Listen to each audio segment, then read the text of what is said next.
there's quite a number of leaders who feel very uncomfortable in front of the camera. What would you suggest for someone who has that hesitancy? Do you have any tips on that? Because you had to live it, you had to go through it. Yeah, I think it probably comes down to... What do you think were some of the key aspects to help you grow into leadership? One of the things that's been most impactful in my journey and path.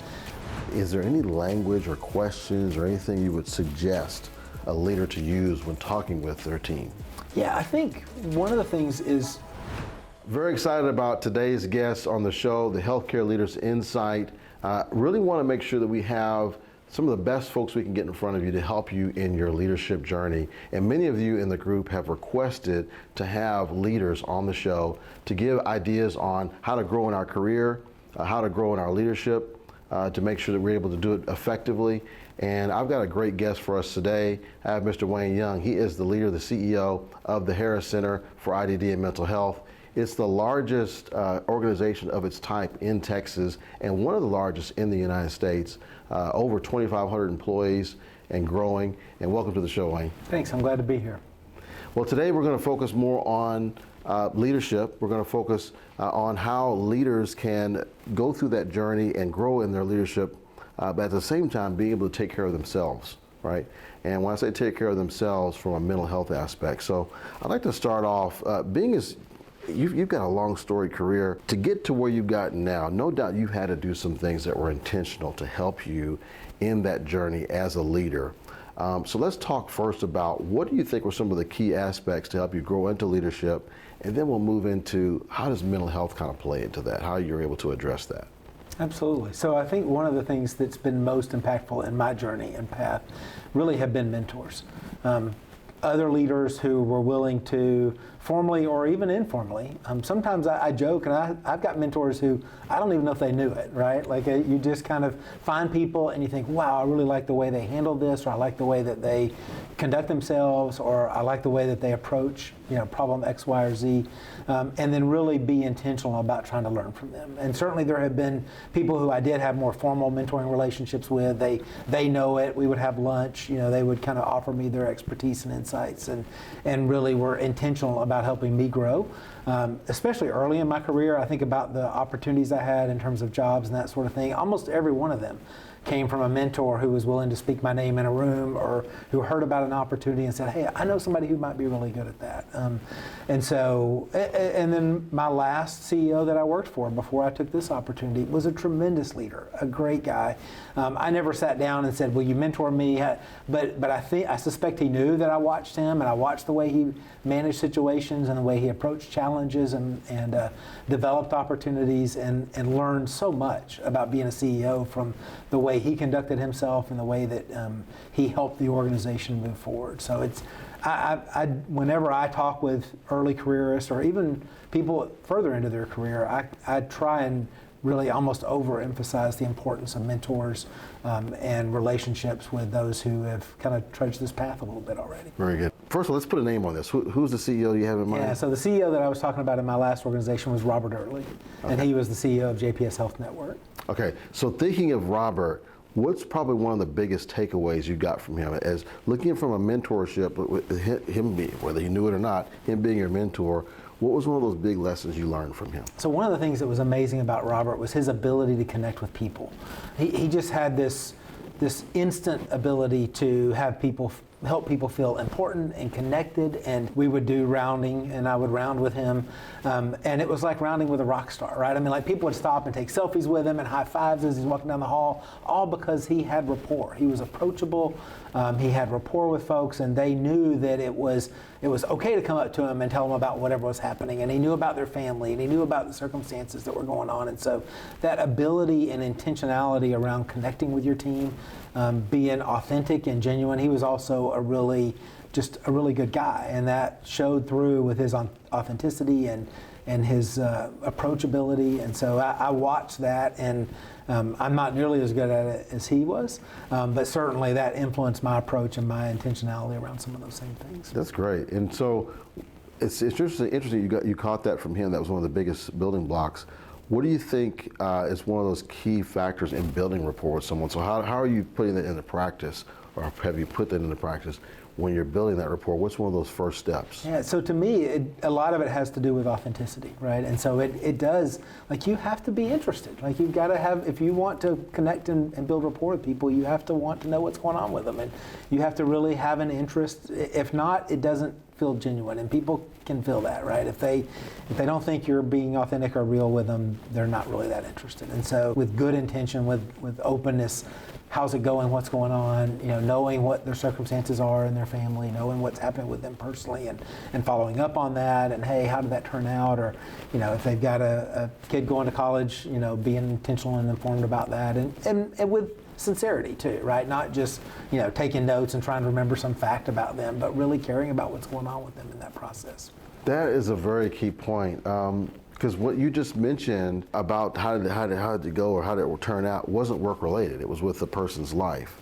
So apparently that's one of those building blocks I'm hearing as well. So being authentic, being interested in the person, but not just interested in the person from a work perspective, but you're also talking outside work. Absolutely. And as much time as we all spend together working together, and that's the reason we have some of these relationships, we're not just that, right? We're not just the people that show up here, right? In fact, most of us are doing this work and doing things not just because we feel passionate about it, but because it helps all the other aspects of our life, right? It helps pay for that college education, or it helps pay for whatever it may be. And so understanding people's why are they doing this job? Why do they work here?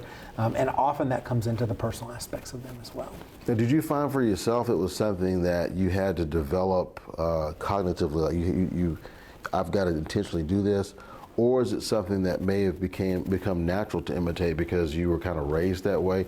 I want to get your thoughts on that. Yeah, I think I lean that way anyway, right? I'm a behavioral health clinician by training. I still hold on to my licensure, although it's more than a little rusty probably. But I do think I lean towards that. But I do try and be intentional about it. I want to make sure that I do it. I want to, and even simple times, like some of the most brief but impactful conversations happen in elevators, right? And so when I get on an elevator, I try and put my cell phone away, because somebody's going to get on that elevator, or maybe I'm walking onto an elevator when one of my team members is already there, and it's a great opportunity to check in with somebody, see how they're doing. Sometimes you can tell, and I've had some pretty intense conversations in the 10 seconds, 15, 20 seconds it takes to get downstairs, to the point that people will even follow up with me and say, hey, thanks for asking about that on the elevator, or hey, I mentioned this on the elevator and here's what happened with that. And so, I try and take small things that I can do that make myself more available and be intentional. If I'm walking through the hall, you rarely ever see me with my cell phone out and in front of me, because I want to be able to greet employees and talk to people and say hi to folks as we're going around. That's a key building block. I love it. So even the 15 seconds or so that you're on the elevator, you're consciously putting it on away, so you're not on your phone, you're able to connect with the person. It makes so much sense. Absolutely. Very seldom do employees see me with my cell phone out. I just don't do it. I try and be engaged and available and approachable. And even if it's not an intense conversation, sometimes it is, right? I mean, we've all been on the elevator and you step on and somebody is tearful on the elevator, right? And you're like, gosh, seems like something's going on, right? But even if that's not the case, just saying hello, how are you today? How was your weekend? How is your weekend? Do you have plans coming? Just the little small stuff that let people know that you see them as a person and are interested in them as a person. Yeah. And I think sometimes leaders may underestimate those 15 or so seconds, how much of an impact they can be on that other person. Mm-hmm. You may have several conversations a day, but they only have that one conversation with their leader or the leader in their organization. Mm-hmm. Would you agree with that? Absolutely. And it may be the only interaction they have with me for some time, right? I'm not, as big as we are, and as much as I would love to connect with everyone every day, it doesn't happen. And so, it may be that we're just timed right on that elevator, or we're walking out to the parking garage together, and that may be the only time this week, or even over for a few weeks. And so, being engaged and recognizing them and acknowledging them and asking about them, I think is important. Okay, so let's talk about, that's great points. Let's talk about like your day-to-day interactions in terms of from your desk, you're on Zoom meetings, you're having these meetings. What are some intentional ways you're taking Robert's example there and infusing it in terms of building rapport in those other situations? So one of the things that is one of my favorite tools, and I borrowed it from someone else, it's not original to me, is I do short 2-3 minute videos. to employees, and I do it as though I'm speaking to them because I really am. And I tell people it's one of my employees, when they give me feedback, it's one of the things that they like best in terms of our approaches to communication. And I do it where I'm looking in the camera and I'm just talking to them. And honestly, I tell them I'm glad they like it because I would probably do it anyway because it helps me feel connected to them, right? We've got 2,600 employees almost spread across all of Harris County. So, 40-something locations that are out there, and some of those are small. I won't get to see some of those team members. Some of them work nights, or some of them are on different shifts. And so that video gets the highest comments in terms of it also, we can kind of track and see what percentage of things get opened. It has one of the highest open rates, and people engage with it and watch it. And it feels like I'm having a conversation with them. And it usually is around, I try and do a lot of kudos that way. I give a lot of shout outs to people, a lot of appreciation, and we're coming off of the hurricane and its impact here, and it had a big impact on our organization. And so I'm trying to give shout outs to people that went well above and beyond, and recognizing them and the challenges that came with it, and honoring their work, and then giving them organizational updates. If we have a new program that's come up, or if we've got a new thing that we're about to get started, it really seems to be a quick way to help them have some awareness of it. Like I said, my experience is 2 to 3 minutes is about the attention span. So if it goes long, the only thing I can get away with going longer is if it's about compensation. If I'm talking about people's money, they'll hang in there for however long that video is. But if it gets too long, people have to check out, right? Because they're busy and they may have patients to take care of. So often the email will be accompanied by an attachment that has a lot of nuance and details and all the kind of HR speak in it and that sort of thing. Right. But my messages are short and crisp and kind of to the point. It's one of my favorite things to do. That is powerful, and it also explains why you do so well on video. Whenever we've had recruiting videos with you, and you're natural. But maybe that came from the practice. I was probably not natural when I started. But like last week, right after the hurricane, I did 3 videos last week. I did one this morning. The other thing is I will only do one take. So I don't want it to be polished. I don't want it to be edited. Okay. When I first started off, I did it with my cell phone, and my communications team was like, "No, we'll send somebody." I'm like, "I don't want all that. Like, this is a conversation." Okay. And so they said, "Well, you've at least got to put it on a tripod," because apparently I was moving it around too much. So, but I did. Now I do it. We've all gotten so adept at Zoom, and it has such a nice structure. I just do it through my Zoom camera, but there's no editing to it. They cut out the couple of seconds where I'm looking for the button to push record and stop it. But other than trimming the ends of it, I do it in one take. If I mess up, I just say, "Sorry about that. Let me re-say that." And try and have it be as kind of real and authentic as I can. Okay, so that's an actionable thing for our audience is do some videos. People love it. So just from a practical standpoint, you're using Zoom. That's the software you're using. Yep. And then you're just using like my regular camera on my computer. Okay. I just start a meeting that's just me. I hit record, I recenter myself, and start with a smile, right? Because I'm usually distracted by other stuff. I've got a couple of key points that I know I want to make. I try not to make it too long. Speak to my team directly, and then hit end. I've got a little shared folder that I move it over into, and I let my communications team know there's a video. They know that it'll be saved in a file with today's date, and I tell them I'd like this video to go out today, and they shoot me back an email and let me know when it's out. I love it.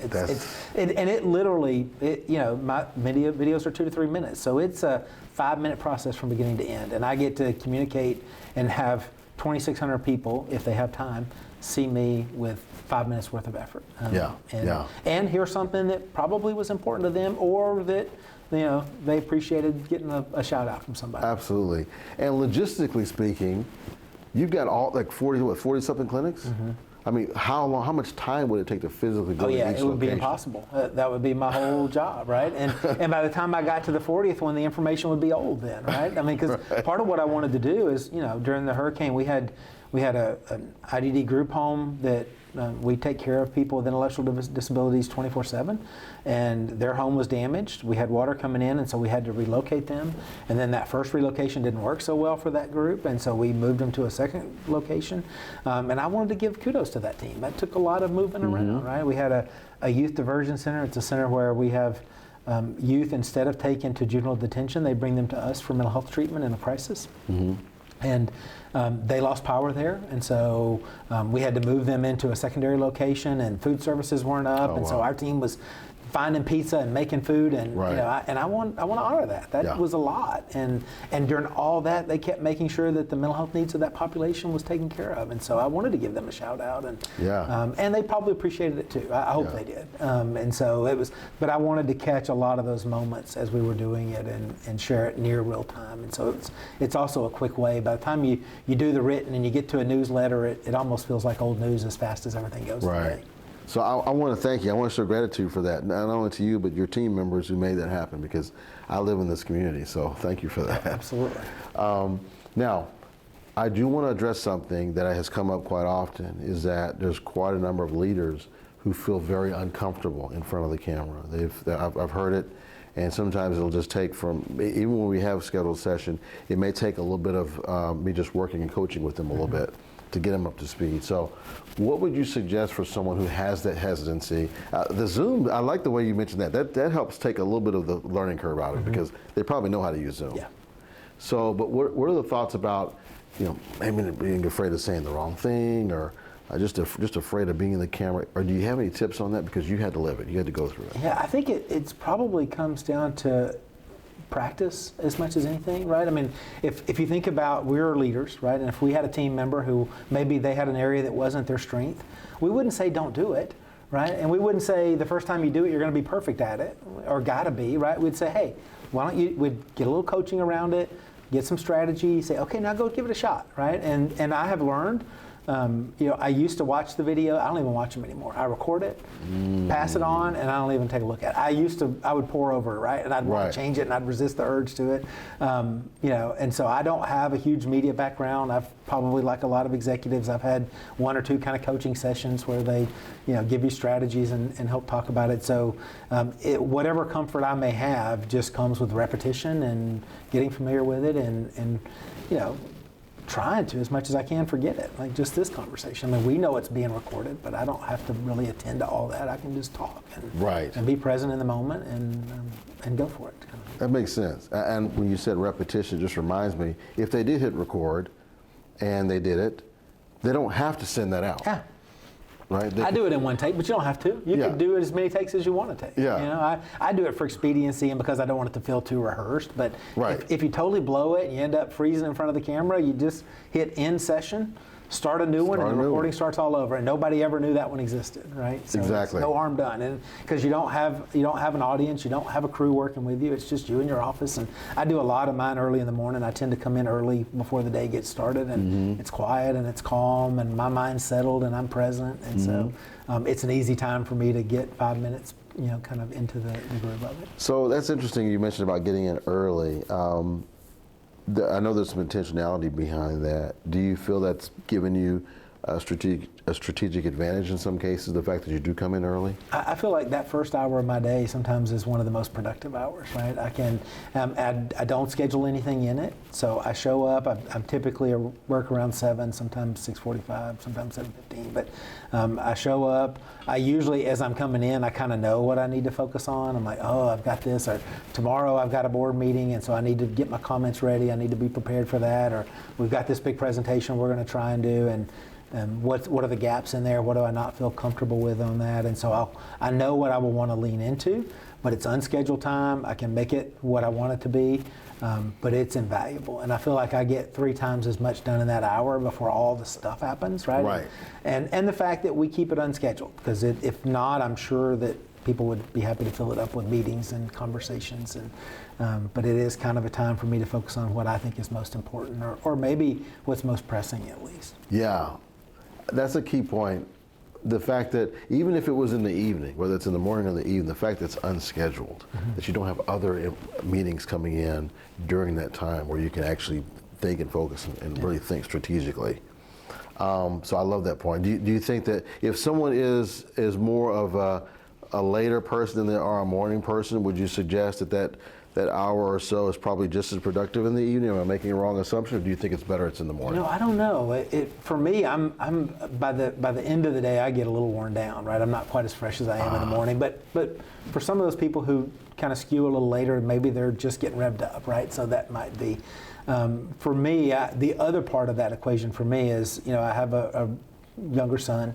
And so for me, I try and get out of here at a decent hour so I have a little bit of work-life balance. And I want to be present at home and for my family. And so coming in early, he's, especially right now, it's summertime, he's not even awake. He has no idea when I'm leaving, and so he doesn't even recognize I'm not around in the morning because he's sleeping in. So it is a nice way to get some extra time in here and attend to things without having to compromise or give up time with the family. And so, and not that I don't work late, and not that there's not some nights I get home far later than I would like to, but in general, when I can, I keep the evenings free so that I can get home and spend some time with the family. That's a great point you mentioned about work-life balance. So how do you balance that? Because a lot of leaders are wondering how they're able to juggle their leadership responsibilities, but still being able to feel fulfilled from a life perspective, right? So what are some things that you've done intentional-wise?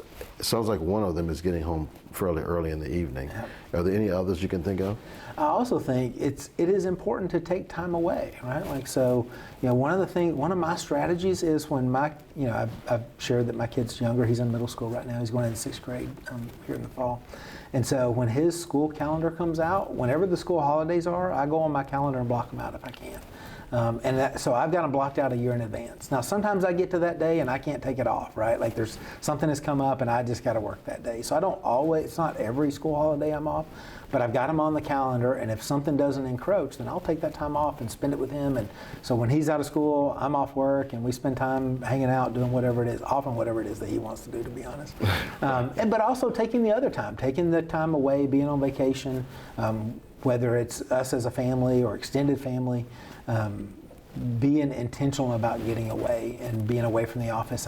I'm blessed. I've got a really good team. I have a tremendous leadership team who's really talented and capable. And so I can slip out of the city, the state, even the country, and I don't have to worry about it that much because I know they're going to be able to take care of stuff. And so, creating that space for me to be well and healthy and balanced and re-energized, because when I come back from those, I'm often feeling the best I have in a while, right? And that's also probably helpful for those that I work with closely. They may be like, hey, it's a good time for you to take a few days off, right? Maybe that's why they're so happy to step up when I'm not here, is because they recognize I'm probably a better leader when I come back recharged and energized. That's a great point. So I wanted to move to also some practical things about initiatives that maybe you've done as an organization or things personally that you think will do well to help leaders with addressing mental health concerns. What are some things that you would like to share that you think have been winners for you in terms of helping you from a mental health perspective to keep things in the right perspective so you can take care of your team, take care of, obviously you said, your family, and then yourself as a leader from a mental health perspective? Yeah, absolutely. So I think one of the things that's important around this conversation around mental health, and obviously that's my business, right? So I've got a little bias, and I lean in there. And if you've been around me much at all, it's usually pretty common knowledge that I'm in long-term recovery. I acknowledge, having lived experience with mental health concerns and being in recovery, and so to me, I think that's important. It's a part of being authentic. 1 in 4 people in our country are going to have a diagnosed mental health condition during their lifetime. So odds are, it's going to impact people. And I think one of the things that's helpful to our team is for them to know that that's okay. It's not scary. It's not stigmatized. And so I share that. I share it in new employee orientation. Now, again, I'm in the context of a mental health organization, so it's probably a little easier. It's a part of my career path even. And so and how I kind of came into this field. But I think it's important to normalize mental health. I think it's important to normalize getting support and treatment for mental health. I'm not an ongoing treatment and care all the time, but when I need it, I am. I have an executive coach, and I think one of the reasons we came up with executive coaches is it's almost like a counselor, but we don't call them that, right? We call them a coach, and so because I think most of us have this dynamic with our coach, who it's kind of a protected relationship, and we know that it's safe, and we know that they just have what's in our best interest at heart and in mind, and helping us see around corners that we may not be able to see, and help us check our blind spots. And while I don't think of my coach is helping me from a direct kind of mental health treatment perspective. I do know that my coach helps me think about and reframe things when it's feeling challenging, or when it might be feeling overwhelming, or when it's stressful. My coach happens to be a she, is able to reframe and kind of redirect some of that and challenge some of those assumptions in the same ways that supportive friends and family and counselors might do. And so I think being intentional about creating that space and having that relationship, and for those who don't have one, I don't know what I would do without mine. She's invaluable and helps me in multiple ways, both with my own professional journey as well as my team and how I engage my team. And so that adds tremendous value for me. And I also think one of the other things that's important in that dynamic is figuring out, how do you support your team? I mentioned, we recently had a hurricane that came through here, and 2 million plus people in our community was without power. And that's an inconvenience for about 12 hours, and then it becomes a problem, right? Yeah, and so, exactly. It was almost a universal experience in our community. Half of the people in Harris County did not have electricity for a fairly long time. Yeah. And that does begin to wear on you, and frustrations can grow, and hopelessness can set in. And so, helping your team and helping reframe that and helping normalize that, I think, is an important part of being a leader. So even if that didn't have as much of an impact on me in terms of that storm, recognizing that it did have an impact on my team and thinking about, how do I support them? How do I do this? For some, it was resources. We had some employees that were resource constrained, right? And if you think about it, you lose power for a long time, all your food's gone, right? And there's some people who have real food instability. And so so my HR team and group rallied together, and we put together a little bit of a food drive for our own team. Right? Oh, Normally it's for our clients, but in this case we did it to support our own team. Really intentionally promoting the EAP. We have an internal kind of response team, we call it RISE, and helping our team recognize that we have those kind of peer supports that are out there and available in the organization for them to reach out to is another part of our strategy. But talking about it, sending the information out, talking about the other resources in our community. So just attending to some of those basic things that, as you mentioned earlier, that are just about our team members being people, right? And not about their role as a care. We have team members who are care coordinators and case managers, and that's what they do for a living, right? But right. A part of it, what a crisis can do is kind of overwhelm your normal response. And so even though they are really adept at doing that themselves, they might have been in a moment where they couldn't kind of shift outside of what was happening to them and begin to problem solve. And so we helped them with that and did that in a way that was, not overly patting ourselves on the back. It wasn't about, oh, we're great people. It was about, how do we support each other in this time of need and challenge. And so, because when things get really tough, is when often the community begins to look at the kind of the public mental health system in terms of how can they help us. Yeah. And so we got to make sure our people are well taken care of too. I would like to, while I have you on, just to talk about just kind of the global general perspective of mental health. I remember when we had prior conversations, it was in the heart of what we faced in 2020, which was unusual. Yeah. Now that we've kind of moved forward out of that, how have you seen mental health and the way it's being addressed, the stigmatization of it, maybe the treatment of it, programs? Just from your perspective, what have you seen in terms of progress or that sort of? I think there's much more openness around mental health conversations than there ever has been. I've been doing this work for 30 years, and it is much more kind of acceptable. And I really think, and I suspected this might be the case in the midst of the pandemic, but it has proven true. I think that shared experience, like nobody was able to say that didn't affect them, right? I mean, It was, no matter, it might have been big challenges or small challenges, but we were all impacted by it to some degree. And even if it was just, I got to get out of this house, I got to interact with people, right? All the way to really serious impacts. It was this shared experience that I think kind of made it okay, right? Because it wasn't anything wrong with me, as society sometimes tell people when they have mental health problems or frankly other problems. But it was this shared experience that we're all impacted by, and so it almost inherently didn't have the same level of stigma to it. And as this kind of generation has begun to move into the workforce, who were, kind of grew up in an age where the stigma was not as significant, where it was okay to talk about that stuff. As they enter the workforce, they're almost insisting upon it, right? Like it's not unusual for them to say, oh, I was talking to my counselor, or, oh, hey, I'm looking for a new counselor. Do you know somebody that's good? That is not a foreign conversation to them, or one that makes them uncomfortable. And so their comfort with it is going to force organizations to be more leaning forward and engaging in that dialogue. And so, I'm not, there's lots of challenges around the pandemic, and I'm not trying to, mitigate those challenges, but from a mental health perspective, and there were very real mental health impacts to it as well, it did at least reduce some of the stigma and opened up that conversation. Now, our youth are still very much in crisis around this, and the impact of that is still being seen with our kids. And so I don't want to minimize the seriousness of that by any means, but I'm happy about the openness of conversation and dialogue that we're having. That's good. That's encouraging to hear. Now, in terms of mental health and in terms of leaders making their team, their direct reports feel more comfortable talking about these issues, is there any language or questions or anything you would suggest a leader to use when talking with their team?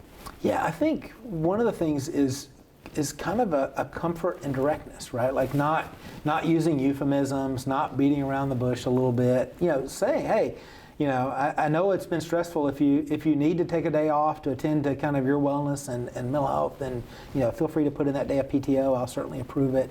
I know this has been challenging in this dynamic. It's been stressful. Just kind of creating routine and regular conversations. I think people, one in four people meet criteria for a mental health condition, right? So it's not like this is a rare occurrence. This is pretty common. Right. And we're all struggling with it, and we're all dealing with it at different times and in different ways. And so this idea of creating a comfort and acceptance and using the words, but not stigmatizing words, right? And not labeling people. It's always person first language. It's, is there any way I can help you? Is there any support we can provide for you? Kind of open questions around that, as opposed to you need to X, you need to do X, or you should do Y, but how can we support you? Are there different supports that you might benefit from that we can help you identify, or kind of that open, how might we be of support and assistance to you? No different than we would if they were experiencing anything else, right? If they were having, it's interesting to me that we don't think anything about, especially in the healthcare world, anything about, oh, hey, I know this great specialist that does this, or hey, I heard you said you needed surgery, I got this great surgeon. But people aren't always as comfortable, hey, I got this great counselor, here's the, Right. But we could be, because between us and our families and our kids, we know lots of mental health professionals. And so I think just offering that up and speaking to it in a normal way, even if people are uncomfortable with it, they may not always lean in the moment, but letting it float out there and let people see it and acknowledging it, I think really goes a long way. That's great. That's encouraging. And I remember one of the things that we used to say in our company when it's needed is, I need to take a mental health day. And it wasn't they had a cold or some other, it was like, I've got to take a mental health day. And I think having that kind of openness and leaving it open is going to help your employees feel more comfortable. That was very helpful. Now, as we kind of land the plane here, I would love for you to give us any advice from a leadership perspective, maybe anything that it's kind of helped you. Now, you said 30 years you've been in the business, so if we were to go back 30 years in your career, if there was some advice you'd love to give to yourself, that makes it easier. But I want to kind of land it with a key piece of advice you'd like to share with our healthcare leaders, or just our leaders in general. Yeah, I'm gonna respond to that by kind of circling back to where we started. Okay. And that is, finding those people who are influential, who can be mentors, those people who have been there and done that. They have the T-shirt, they know how this works, and building those relationships, watching them, even if it's a little bit from a distance, not in a stalking way, right? But in a helpful mentoring kind of approach, and being open about it and saying, hey, I saw how you did that. Can you help me understand why you did it this way? Or but being very intentional about trying to create relationships with those who can provide some guidance, who can provide some insight, and who can help along. And my experience is, people, especially those that are a little further in their career, they often enjoy it, right? It's not a burden on them. I mean, I'm sure you could make it a burden, but that's not the spirit of it, right? But my experience is, in general, they like kind of helping folks move forward, and they like helping kind of mentor and usher people through and into their their career in ways that are helpful and impactful, because almost all of us had that to some degree. I don't know anybody that completely cut their own path and didn't have support and help and guidance from others. And so I think they can appreciate almost it's a paying back, if you will, into this. And so that's the number one tip I always, when I meet with early careers and they're like, what advice do you have? It's always around the mentoring thing, and be intentional about who your bosses are, because it makes a huge difference. I know you said person first language. So if you could kind of give us a little bit better idea of what you mean by person first language, and also what language we should avoid when it comes to mental health. Absolutely. So, you hear people talk in shorthand around, he is schizophrenic, he is depressed. That's not person first language, right? And so person first language, the way you would reframe that is, that's a person who's experiencing depression. That's a person who has schizophrenia. Okay. That's a person who is really not well today, right? As opposed to a sick person, right? And so person first acknowledges that this is a person. This is a being, a human, and they are struggling with X, Y, or Z, as opposed to, what we tend to do is in shorthand, we almost give people labels, right? Yes. It's the same way of, he's an accountant. Oh, the accountant's over there, or it's a common shorthand, but really they are people who do accounting at the end of the day, right? They are so much more than accountants. They're so much more than depressed. And so at least in our work and in our environments, there's a fair amount of sensitivity given to make sure that we acknowledge the personhood first. I love that. It makes it so much better. Like you made me think of also the term when we say a person is a homeless person, but it's a person who's experiencing homelessness. Yep, a person who's unhoused. A person, if you say someone who, you almost always get it right. I love it. Because it acknowledges that, because it is, and if you think about it, if we were to think about the characterization that comes to mind when you say someone who's homeless, right, or a homeless person, you almost immediately fall into these stereotypes, right? And you get these categories of people in this middle model, we all have it, of what that means, as opposed to when you say, well, someone who's experiencing homelessness. All of a sudden, I get a whole different visual around that, right? I picture people I know or could know, and it reframes that in a way that makes it, I think, more real. Very insightful. Thank you for today. This has been an amazing session. I really appreciate you taking out the time to not only share these things with me, but also with my audience. So thank you very much. I appreciate the opportunity.